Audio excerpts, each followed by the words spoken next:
ক্যারিয়ারের শুরু থেকেই বাছাই করা ছবিতে অভিনয় করতে দেখা যায় অভিনেত্রী কোয়েল মল্লিককে।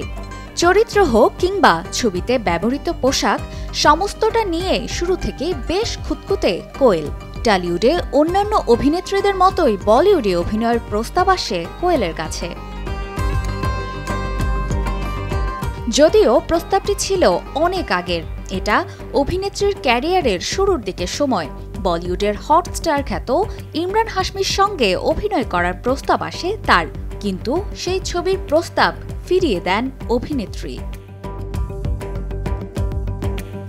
এদিকে ইমরান হাশমি পর্দায় কেমন চরিত্রে কাজ করেন তা প্রায় সবারই জানা।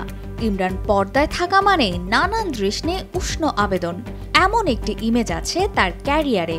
যদিও সময়ের ব্যবধানে অন্য ধারার চরিত্রে কাজ করার চেষ্টা করেন এই নায়ক, কিন্তু তাতেও দর্শকদের কাছে ইমরান হাশমি এখনও সেই হট স্টার হয়েই আছেন। এ সময়ে ইমরানের সাড়া জাগানো একটি ছবি ছিল গ্যাংস্টার, যেখানে ইমরানের বিপরীতে ছিলেন অভিনেত্রী কঙ্কনা রানাওয়াত। কিন্তু অনেকেরই হয়তো অজানা, সেই চরিত্রে অভিনয় করার কথা ছিল কোয়েল মল্লিকের। টলিউডের এই নায়িকার কাছেই গিয়েছিল ছবির প্রস্তাব।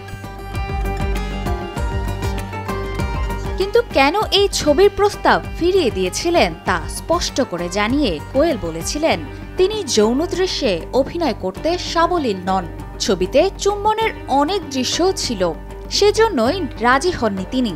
কোয়েলের বক্তব্য অনুযায়ী নিজেদের তৈরি রীতি ভাঙতে রাজি ছিলেন না মল্লিক পরিবারের এই মেয়ে, তাই বলিউডে কাজ করার সুযোগ পেয়েও হাতছাড়া করেছিলেন কোয়েল মল্লিক।